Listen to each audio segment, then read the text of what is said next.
자, 여러분 상상해 보세요. 인류 역사상 가장 방대하고 가장 객관적이며 가장 신성하게 여겨졌던 기록물이 있다고 말이죠. 그것도 무려 500년에 걸친 한 왕조의 모든 희로애락, 성공과 실패, 심지어 왕의 사소한 습관까지도 낱낱이 기록된 보물 같은 존재입니다. 바로 우리의 자랑스러운 유네스코 세계기록유산 조선왕조실록이죠. 임금조차 볼 수 없었고 사관은 목숨을 걸고 붓을 들었던 그 실록 말입니다. 그런데 만약 이 완벽해 보이는 기록물에도 감히 지워지거나 수정되거나 심지어는 아예 사라질 뻔했던 흔적들이 남아있다면 어떠시겠습니까? 왕의 권위로, 때로는 폭군의 관기로 또는 후대 권력자들의 정치적 계산으로 역사의 진실이 왜곡될 뻔했던 섬뜩한 순간들이 존재했다면 말입니다. 우리는 흔히 조선왕조실록을 절대적인 진실의 보고라고 믿어 의심치 않습니다.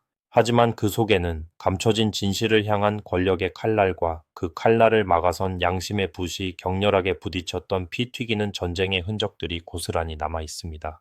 오늘 역사 한 스푼은 바로 그 금단의 영역으로 들어가 보려 합니다. 실록에 기록되었지만 동시에 지워진 기록들, 역사의 심연 속에 숨겨진 삭제되려 했던 진실들의 미스터리를 파헤쳐 보겠습니다. 과연 어떤 내용이길래 감히 왕조의 근간을 뒤흔들 수 있는 실록에 손을 대려 했을까요?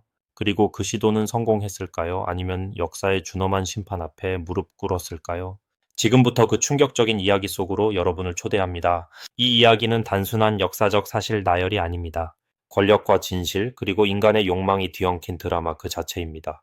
끝까지 눈을 떼지 마시길 바랍니다.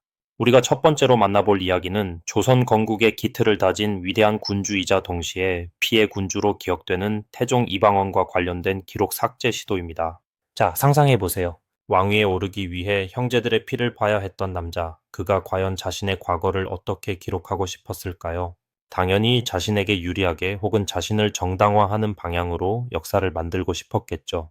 태종은 왕자의 난을 통해 정종을 거쳐 왕위에 올랐습니다. 이 과정에서 동생 방간을 죽이고 자신의 가장 큰 조력자였던 이성계의 다섯째 아들 방원까지 제거하며 권력을 잡았죠. 얼마나 많은 피를 보았습니까? 그 피 묻은 손으로 왕좌에 앉은 태종에게 가장 신경 쓰였던 것은 무엇이었을까요? 바로 자신의 행동이 역사에 어떻게 기록될지였습니다. 사관들이 자신의 치부를, 자신의 잔인한 면모를 낱낱이 기록했을 것이라는 생각에 잠 못 이루던 밤이 많았을 겁니다. 결국 태종은 참지 못했습니다. 즉위 7년 천삼 7년의 어느 날이었습니다. 그는 승정원에 명을 내립니다. 내가 왕자의 난을 일으킬 때의 사초를 가져오라. 내가 직접 보고 고칠 것이 있다. 여러분, 이게 얼마나 엄청난 명령인지 감이 오십니까? 조선왕조실록의 가장 기본적인 원칙은 임금은 사초를 볼 수 없다는 것이었습니다. 사관들이 외압 없이 자유롭게 기록할 수 있도록 하기 위한 왕조의 근간을 지탱하는 핵심 원칙이었죠. 그런데 태종은 스스로 그 원칙을 깨려 한 겁니다. 이때 태종의 명을 받은 승정원의 관리가 사초를 관리하는 춘추관으로 달려갔습니다. 그리고 사관 민희생에게 태종의 명을 전달했죠. 전하께서 사초를 보시겠다고 하니 어서 내어놓으시오. 민인생 사관은 이 말을 듣자마자 얼어붙었습니다. 그의 머릿속에는 오직 하나의 생각뿐이었을 겁니다. 이것은 왕조의 근간을 흔드는 일이다. 내가 여기서 무너지면 앞으로 어떤 왕이든 마음대로 역사를 주무를 수 있게 될 것이다. 그는 단호하게 거절했습니다. 사초는 임금도 볼 수 없습니다. 전하의 명이라 할지라도 이는 결코 있을 수 없는 일입니다. 승정원 관리는 당황했습니다. 감히 왕명을 거역하다니. 그는 다시 태종에게 돌아가 민인생의 말을 전했습니다.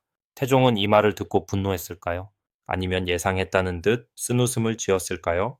놀랍게도 태종은 더 이상 사초를 보려 하지 않았습니다. 오히려 민인생의 강직함에 감탄했다고 전해집니다. 과연 사관이로다. 그 기상이 훌륭하다. 그리고 이 사건은 그대로 실록에 기록됩니다. 태종이 사초를 보려 했으나 사관 민인생이 이를 막았다는 사실이 말입니다. 역설적이지 않습니까? 역사를 지우려 했던 왕의 시도와 그것을 막아선 사관의 용기가 고스란히 역사에 기록되어 후대에 전해진 것입니다. 이 이야기는 단순히 한 왕의 욕망과 한 사관의 용기를 넘어섭니다. 그것은 기록의 힘이 권력의 힘을 이겨낼 수 있음을 보여준 상징적인 사건입니다. 태종이라는 강력한 군주조차 함부로 할 수 없었던 사관의 붓. 이것이 바로 조선왕조실록이 500년이라는 긴 세월 동안 그 객관성과 신뢰성을 유지할 수 있었던 비결이었을 겁니다. 하지만 과연 모든 왕이 태종처럼 물러섰을까요? 다음 이야기는 더욱 처절하고 광기 어린 기록 삭제 시도로 여러분을 이끌 것입니다. 태종 이방원이 사관의 강직함 앞에 물러섰다면 이번에 만나볼 왕은 아예 역사를 통째로 뜯어고치려 했던 폭군입니다. 바로 조선 역사상 가장 비극적인 왕 중 한 명인 연산군입니다. 연산군에게는 지우고 싶었던, 아니 아예 새로 쓰고 싶었던 역사가 있었습니다. 바로 자신의 생모 패비윤 씨의 비극적인 죽음과 관련된 기록들이었죠. 자, 상상해 보세요. 어느 날 갑자기 당신의 어머니가 사실은 억울하게 죽임을 당했고 그 모든 진실이 감춰져 왔다는 것을 알게 된다면 어떤 기분이 들겠습니까? 연산군이 바로 그런 상황에 처했습니다. 그는 어릴 적 생모의 죽음에 대해 제대로 알지 못했습니다. 어머니는 그저 병으로 돌아가신 것으로 알고 있었죠. 하지만 성종의 계비, 즉 연산군의 새어머니였던 정현왕후가 연산군에게 내 어머니는 억울하게 죽었다는 말을 전하면서 모든 비극이 시작됩니다. 일설에는 정현왕후가 아닌 당시 권력을 쥐고 있던 임사홍이라는 간신이 연산군에게 패비 윤씨의 사사 전말을 고했다고도 합니다. 진실이든 왜곡이든 연산군은 그 순간 분노에 휩싸였습니다. 자신의 생모가 왕비의 자리에서 쫓겨나 사약을 받고 죽었다는 사실, 그리고 그 과정에 수많은 사람들이 연루되어 있었다는 사실은 연산군의 이성을 마비시켰습니다. 그는 어머니의 복수를 다짐했고 그 복수의 칼날은 조선의 모든 기록을 향했습니다. 연산군은 즉위 10년 1004년에 일어난 갑자사화를 통해 어머니의 원한을 갚겠다고 선언합니다. 그리고 이 과정에서 패비 윤씨 사건과 관련된 모든 기록을 자신의 입맛에 맞게 바꾸려 했습니다. 그는 사관들에게 명을 내립니다. 패비 윤씨의 죄악을 기록한 사초는 모두 불태우고 그녀의 억울함을 강조하는 방향으로 새로 기록하라. 이것은 단순한 수정이 아니었습니다. 역사를 통째로 뒤집으려는 시도였죠. 연산군은 패비 윤씨의 비극을 어머니를 잃은 효자의 슬픔으로 포장하고 그녀의 죽음에 관련된 모든 인물들을 역적으로 몰아 처단했습니다. 심지어 이미 죽은 사람들의 무덤을 파헤쳐 시신을 훼손하고 그들의 자손들까지도 잔혹하게 죽였습니다. 이 모든 광기는 패비 윤씨의 기록을 깨끗이 지우고 새롭게 쓰려는 연산군의 집착에서 비롯되었습니다. 하지만 아무리 폭군이라 할지라도 500년 역사를 기록한 실록의 모든 흔적을 지우는 것은 불가능했습니다. 연산군은 패비 윤씨 관련 기록을 삭제하고 그녀를 재헌왕후로 추존하며 복권시키려 했습니다. 하지만 아이러니하게도 그가 기록을 삭제하고 수정하려 했던 그 시도 자체가 실록에 고스란히 기록됩니다. 연산군이 패비 윤씨의 기록을 삭제하려 했다는 사실이 말입니다. 또한 패비 윤씨의 죽음과 관련된 기록들은 다른 방식으로도 살아남았습니다. 예를 들어 당시 패비 윤씨의 죄를 논했던 신하들의 상소문이나 그녀의 죽음을 결정했던 의금부의 기록 등 여러 경로를 통해 진실의 파편들이 산재해 있었습니다. 연산군이 아무리 눈을 부릅뜨고 칼을 휘둘러도 역사의 모든 구석구석까지 손을 뻗을 수는 없었던 것입니다. 결국 연산군의 광기는 그를 폐위로 이끌었습니다. 중종반정으로 폐위된 후 그의 어머니 패비 윤씨는 다시 폐위되었고 연산군 스스로의 기록은 연산군 일기라는 이름으로 남겨졌지만 그 안에는 그가 지우려 했던 어머니의 비극과 그로 인해 벌어진 자신의 광기가 모두 담겨 있게 됩니다. 이 이야기는 권력이 진실을 영원히 가둘 수 없다는 준엄한 교훈을 줍니다. 아무리 강력한 힘으로 역사를 왜곡하려 해도 진실은 언젠가 고개를 들고 심지어는 진실을 지우려 했던 그 시도 자체가 또 다른 진실이 되어 후대에 전해진다는 것을 말입니다. 그렇다면 다음 이야기는 어떨까요?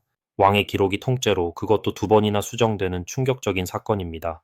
우리는 지금 역사의 기록이 얼마나 위태로운 줄타기 위에 서 있는지 생생하게 목격하고 있습니다. 태종이 사관의 저항에 물러섰고 연산군이 광기로 역사를 덧칠하려 했지만 실패했습니다. 하지만 이번에 이야기할 왕은 자신의 기록이 통째로 그것도 2번이나 수정되는 비운을 겪습니다. 바로 광해군입니다. 그의 이야기는 역사가 얼마나 승자의 시선으로 쓰여질 수 있는지를 적나라하게 보여줍니다. 광해군은 조선 역사상 유일하게 군으로 끝나는 이름입니다. 왕위에서 쫓겨난 비운의 군주라는 뜻이죠. 그는 임진왜란 이후 피폐해진 나라를 재건하고 명과 후금 사이에서 실리 외교를 펼쳤던 뛰어난 군주였습니다. 하지만 그의 통치 후반 친형인 임해군을 죽이고 어린 이복 동생 영창대군을 살해했으며 심지어는 자신의 계모인 임목대비를 서궁에 유폐하는 폐륜을 저질렀다는 비난을 받게 됩니다. 결국 이러한 명분으로 인조반정이 일어나 그를 폐위시키고 인조가 왕위에 오르죠. 자, 여기서부터가 중요합니다. 인조반정을 일으킨 서인 세력에게는 자신들의 반정을 정당화할 강력한 명분이 필요했습니다. 광해군이 폐륜하였기 때문에 자신들이 그를 쫓아내고 새로운 왕을 세운 것은 정당한 일이었다는 논리를 만들어야 했죠. 그들은 어디에 손을 댔을까요? 바로 광해군의 재위 기간 동안 작성된 실록, 즉 광해군 일기였습니다. 인조반정 세력은 광해군 일기를 다시 편찬하기 시작했습니다. 이 과정에서 광해군의 실책은 과장되고 그의 패륜적 행위는 더욱 부각되었습니다. 반면 광해군의 업적이나 그가 겪었던 고뇌, 그리고 인조반정 세력에게 불리한 내용은 축소되거나 아예 삭제되기도 했습니다.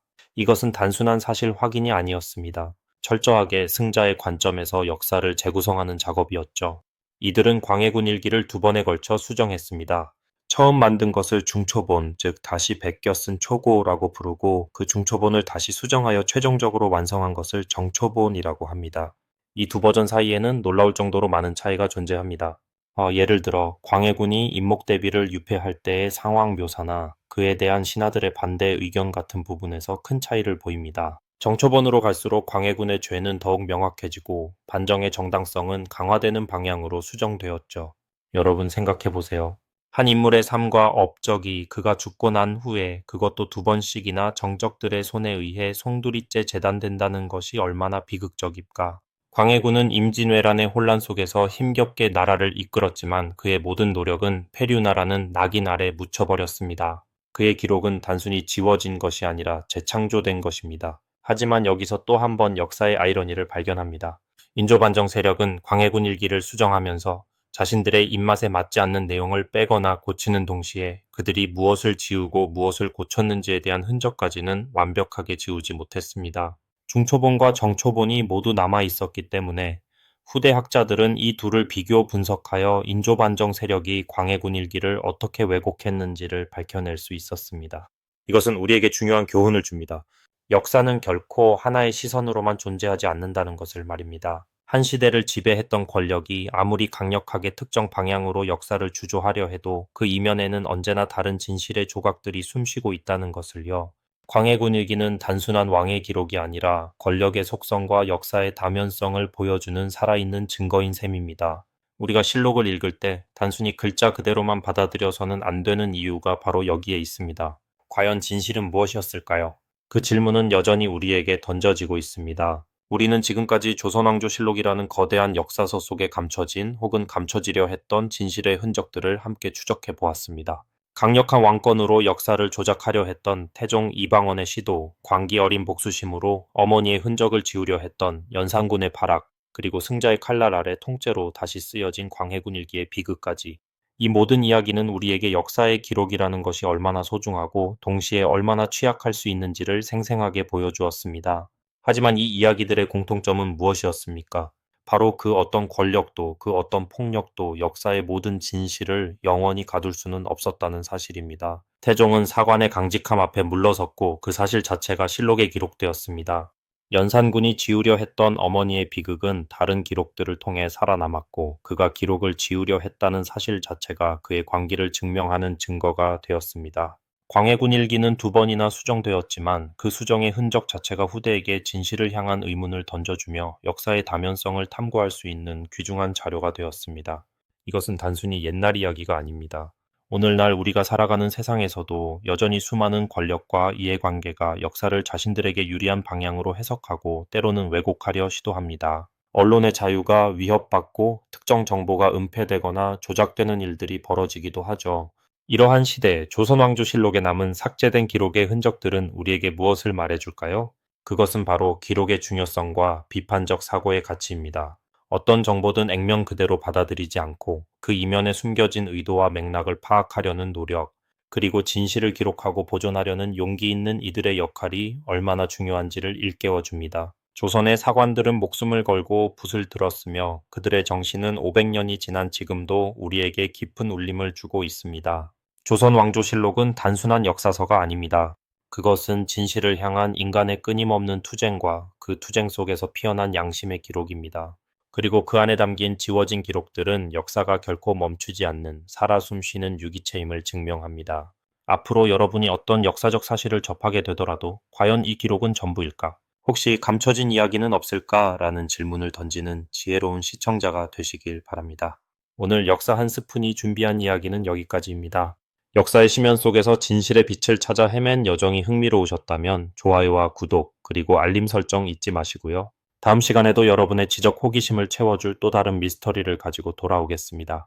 그때까지 역사 한 스푼에서 현명한 탐험을 이어가시길 바랍니다.